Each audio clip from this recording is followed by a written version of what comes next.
Good morning. It's Monday morning and we're here. Hooray for us. Are you here? We don't know, but we're hoping you're watching us. So it was kind of lonesome last week to not see you all, but it was Martin Luther King Day and we wanted to celebrate that in our own ways and encourage you to do the same. But we're back. So today we're going to talk about money and all of the stuff that stirs up in us when money comes up as a topic. And the reason that I wanted to talk about this in part today is because I had a call maybe a week ago from someone, 2 weeks ago, someone following up with me from CEO Space who has some kind of a retirement program that they work on.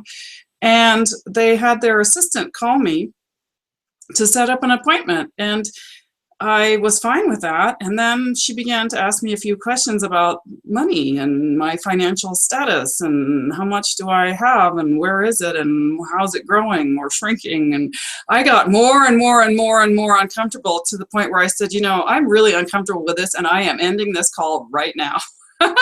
So what's that about? Why was that the way that was? Because normally for James, who's with us, and of course Linda and many of the other guests we have on the show, when we hear from CEO Space fellow grads, we're like happy to talk with them and you know, ready to follow up with whatever it was our initial conversation was.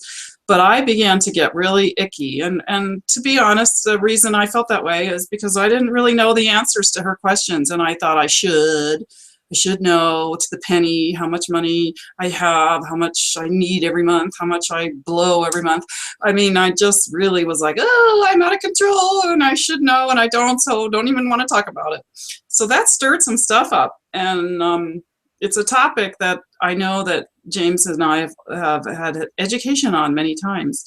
But what the heck is money anyway? And why is it so important to us? And how does it affect us? So first, hey, James, hi, thanks for joining us. And do you have a burning question about money or a burning topic that for you makes your stomach do somersaults when somebody starts talking about money?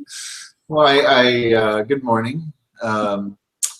I hope you're not frozen out by the storms that we're getting hit with. I know you're not in the midst of back east, but I know you're up there in Lake Tahoe, so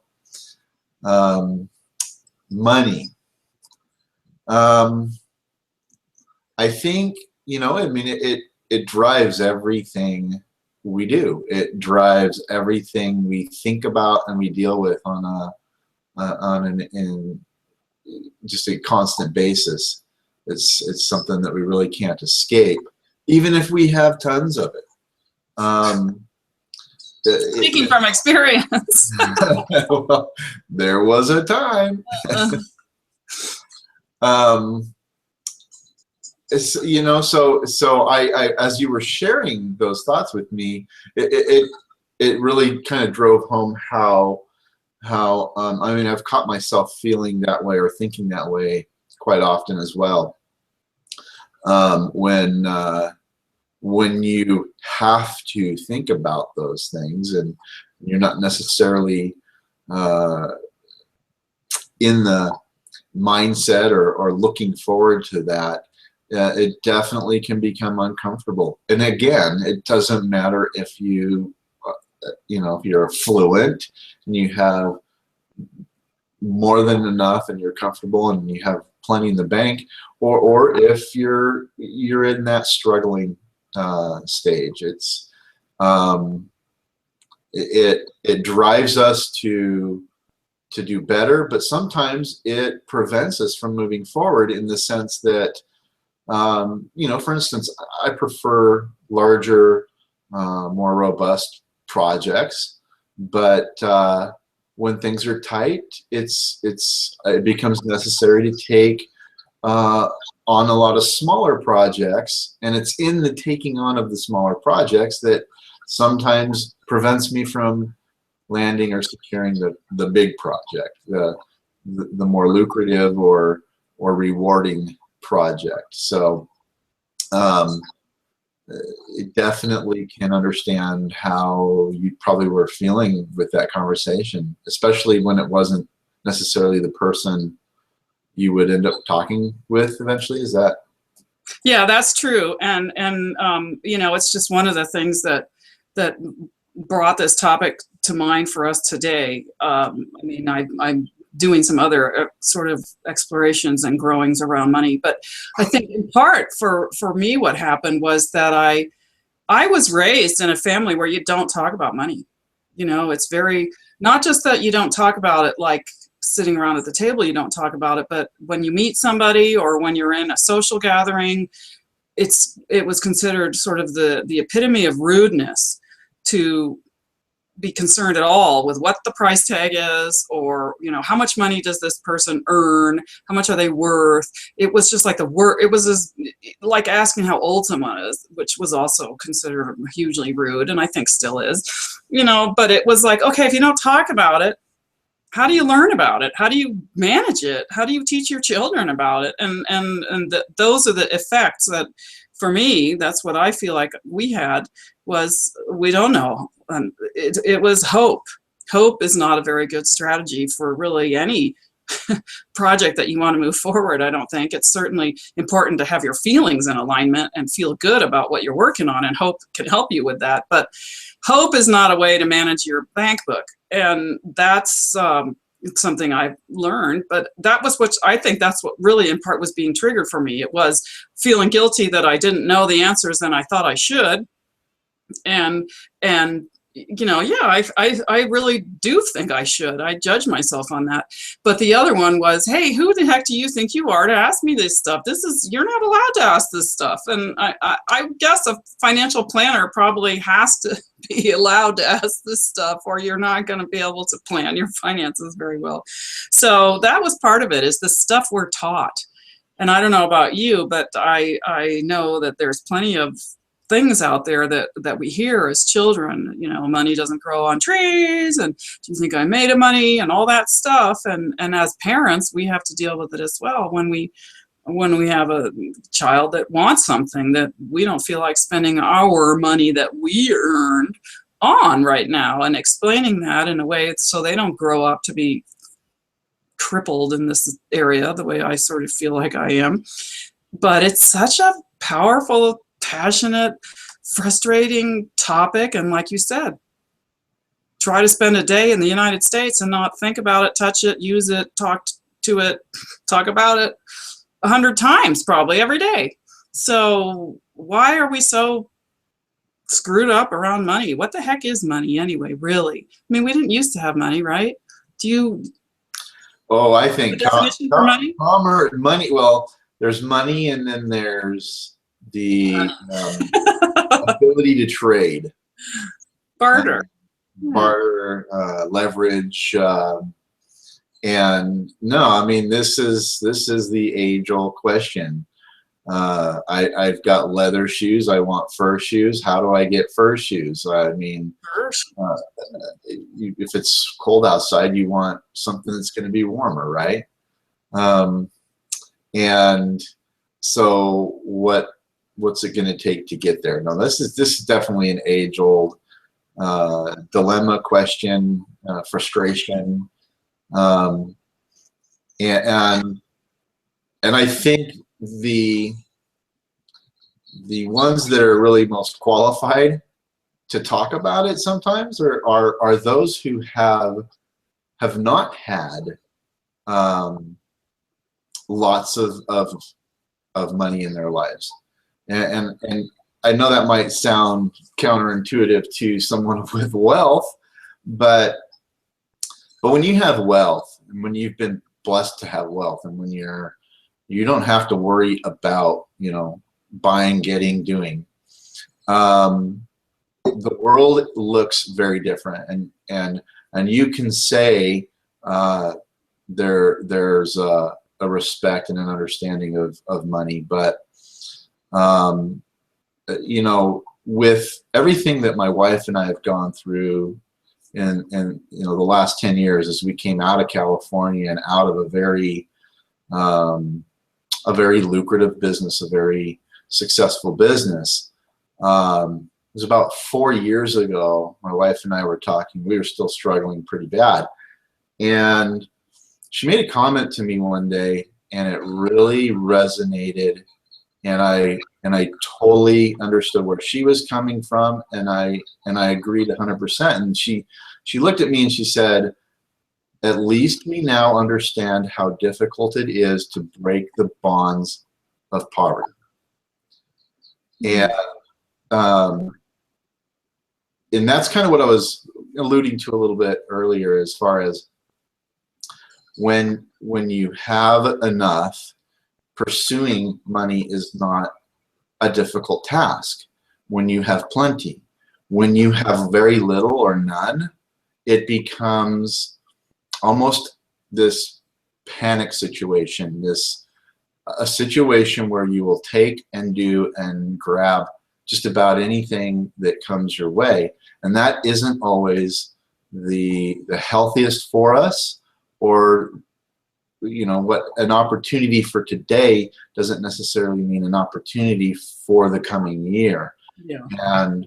And so I think really in this struggle, the real question or the real dilemma is, how do we breach that in our businesses? How do we reach a point where we aren't necessarily grabbing everything that comes our way, that every opportunity, and they're all opportunities, and all needs are important, from small to big.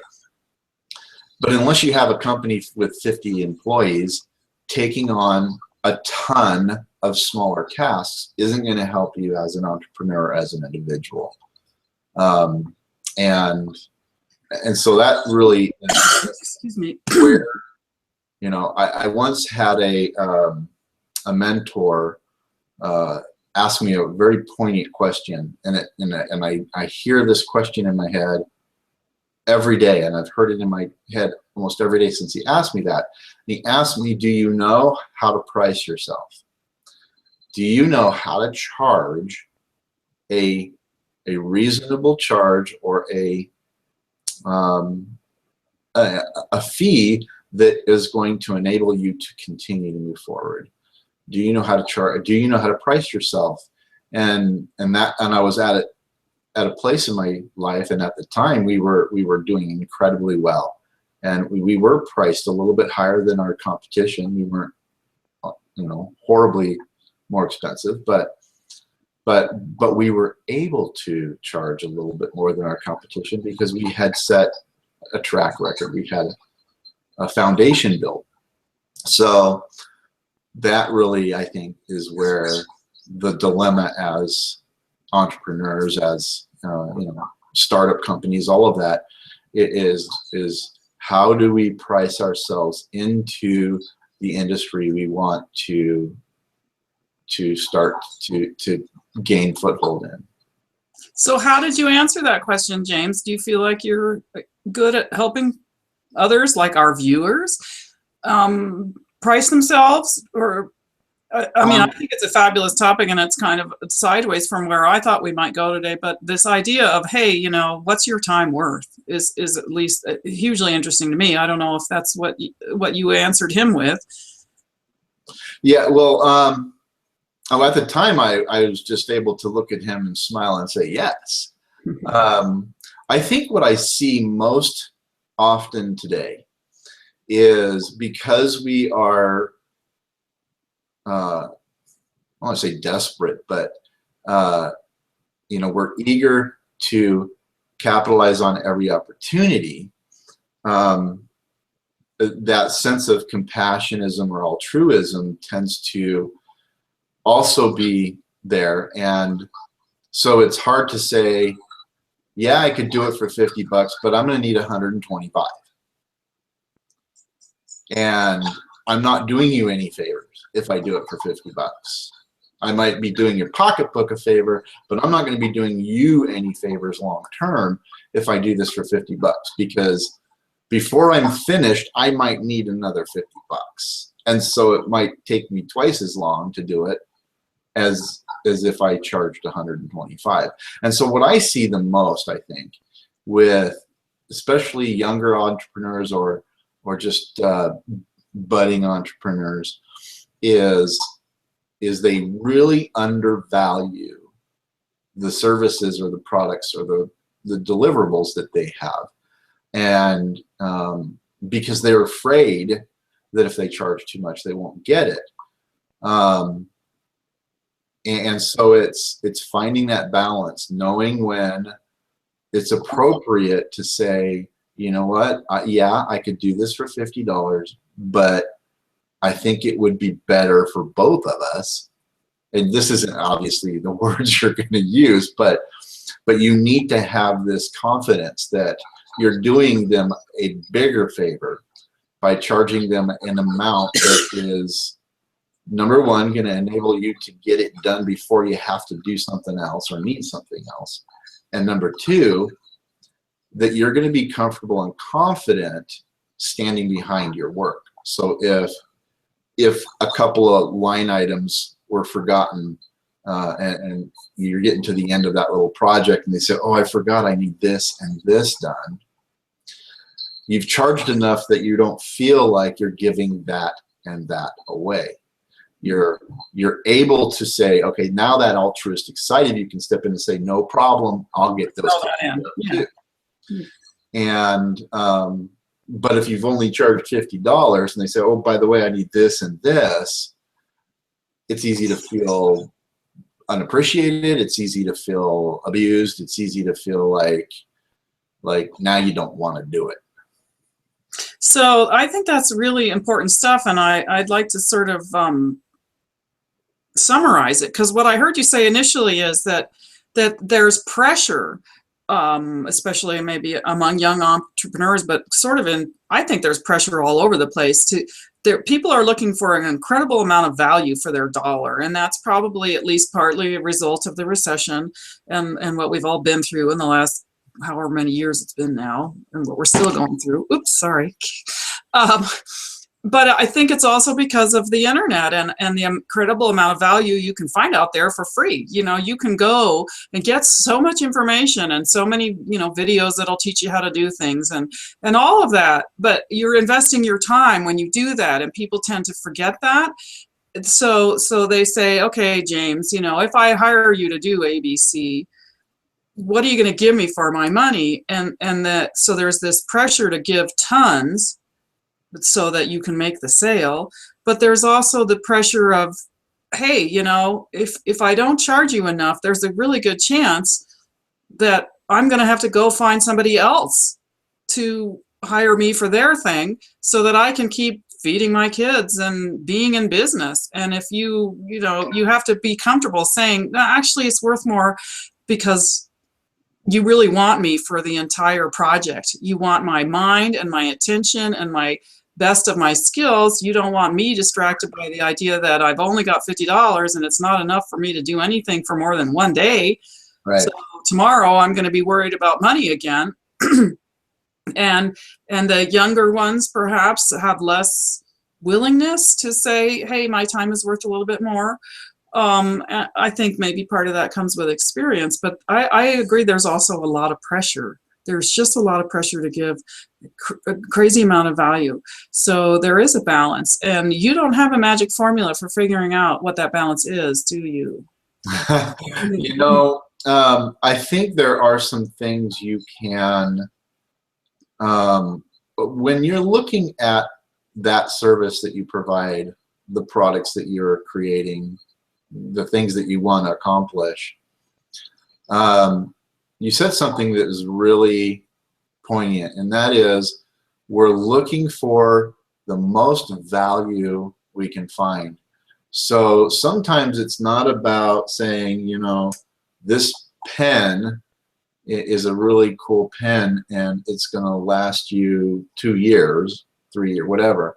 It's coming up and articulating language that says this pen was manufactured in France by artisans who spent 30 years perfecting the art of putting ink in a tube. I mean, it's about articulating and taking those things that are most valuable in what you do and articulating them first, as opposed to Yeah, I can design this business card and it's $35. It's going in and asking questions. Do you want your image on the card? Do you want, what do you want to say the card? What do you want the card to do for you? How are you going to use the card? Where are you going to use the card? Why do you think a card's better than this? And it's finding out what elements are going to be considered most valuable to that client, and then ensuring and instilling confidence that not only are you going to be able to meet the measure of that, but you by definition or by trade or by reputation, sorry, always go the extra mile. And so not only will you get what you want, and you'll get it to the degree that you want it, but there's going to be a flair there. There's going to be an extra personal touch there that you're not going to find anywhere else. And so that extra $20 or $30, and now it's $85 to design your business card, and you're happy to pay it because the value has been articulated to the point where you're afraid to let someone else do it. And you're happy to pay it in part because you know you're going to get something. I mean, this is what you just said, but in a different way. You know you're going to get something that you're going to be happy with, and the person who's making that card or whatever the product is going to be comfortable enough to work with you to make sure if there's an issue, we'll fix it because I've got enough cushion here that I'm willing to do that. And what it feels like to me is in part that what we're doing is building a relationship. And so looking at it as there's more that's going on here than just money going back and forth and whatever money is, to me, it's sort of an investment of your life. So I'm going to invest a couple hours or X amount of time of my life making your business card for you. I would like adequate exchange for my life because my life is like not limitless. It's not going to last forever. And you would like to get some value for what you're giving me. And so when you build that relationship, which you do by asking questions and being clear about what it is that the person needs and what it is you can give them, there's a value in that too. The human connection has value. And when you go online and get it for free by Googling a video or whatever, you can do lots of stuff for free, but it's all lonesome. It's all by yourself. And it takes your time, which is your life energy, and money is a representation of that energy, and it's a sort of a substitute for it. You can have the money or you can have the energy, but you can't always have both. Which one do you want the most? Where do you want to put your life energy? So good stuff. I like it. And I part of the reason that it came out is because right now I'm choosing to spend a bunch of life energy doing a part-time job to have a little bit more money in my life. And it's had big impact on how we produce this show and how much time we have to put into it ahead of time. And that's irritating me. It's not the way I'd like it to be, but these are the kinds of things that we deal with because of what money does to us and for us in our lives. So I'm thinking more and more about, we need to be comfortable charging a little bit more and recognizing the value of what we give for our various services. And I almost think it's fair for just about anyone to take a look at what you traditionally charge for something and double it. If that number godly above any of your competition, then it's still a fair amount to charge. Because to be honest with you, there's people out there that pay $250 to $350 and even $500 or $600 to have someone design a business card, to design your stationery, to design some of your imaging that you take for granted. There are people out there that charge that and they get it. So Same thing with someone who's a massage therapist. There's massage therapists you can go see for $35 a half an hour or so. And there's massage therapists that it's going to cost you $135 for that half an hour. And there's people that are happily paying that amount. So unless you're charging, $3,000 to design a business card. Sorry, Eric, I'm using your card. Unless you're charging $3,000 to design a silly business card, which, to be honest with you, I'm sure there's somebody out there that would pay that if they thought they were getting the value. If they thought that $3,000 was going to get them somewhere, $35 wasn't. Well, and I'm sorry, I would just add to that. I think there are people that would pay it that have the money to pay it and need the thing done now. They don't want to spend any of their own life energy designing their own card on Vistaprint and getting it printed and having it sent somewhere and all the ways you can do it cheaper and quicker. Their energy, their life energy, they want to put into other things, and they have the resources. And of course, we're assuming for a $3,000 business card, you're going to get something of high quality that's going to do what you want. But it's also the choice of the purchaser. Where do I want to put my time, my limited time? Sorry, didn't mean to interrupt, but I just, No. and for our audience, neither one of us design business cards for a living or pens. We're just using them as examples. Yeah, so and I think once you start to understand the value of your time, once you start to resonate from an integrity position for yourself, and you start to charge $135 for something you used to charge $35 for, and once you start getting it on a consistent basis, keep into mind that one job at $135 is the same as 4 jobs at $35, give or take. Mm. And if you had 3 jobs at $135, and even if it was just one a day, that's still a lot better than doing 12 jobs.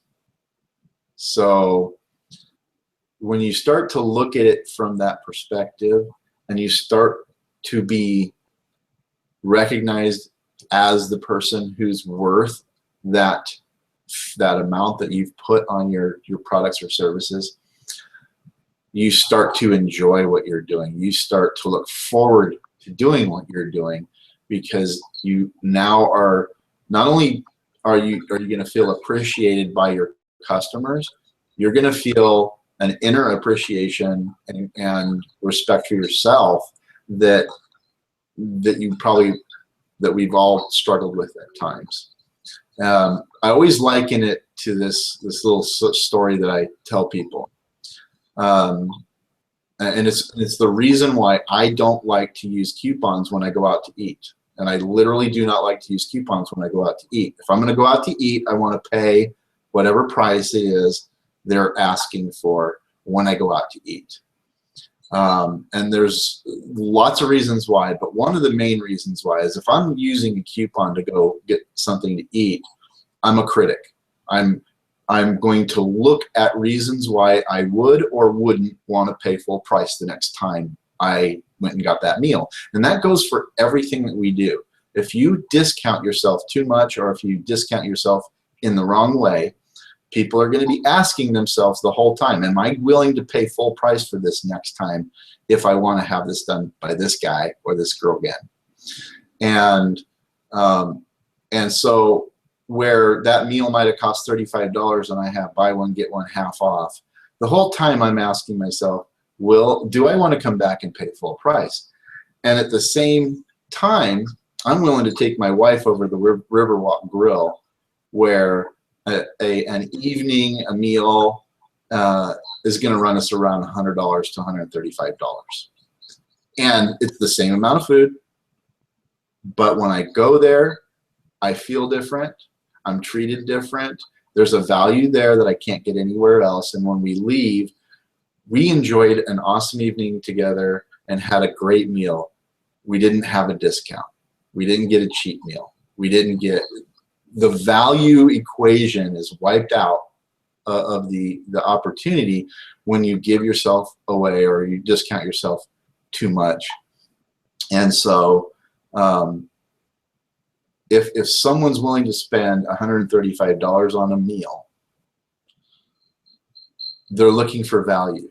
And if you can show where the value is, you can charge whatever you feel you're worth. And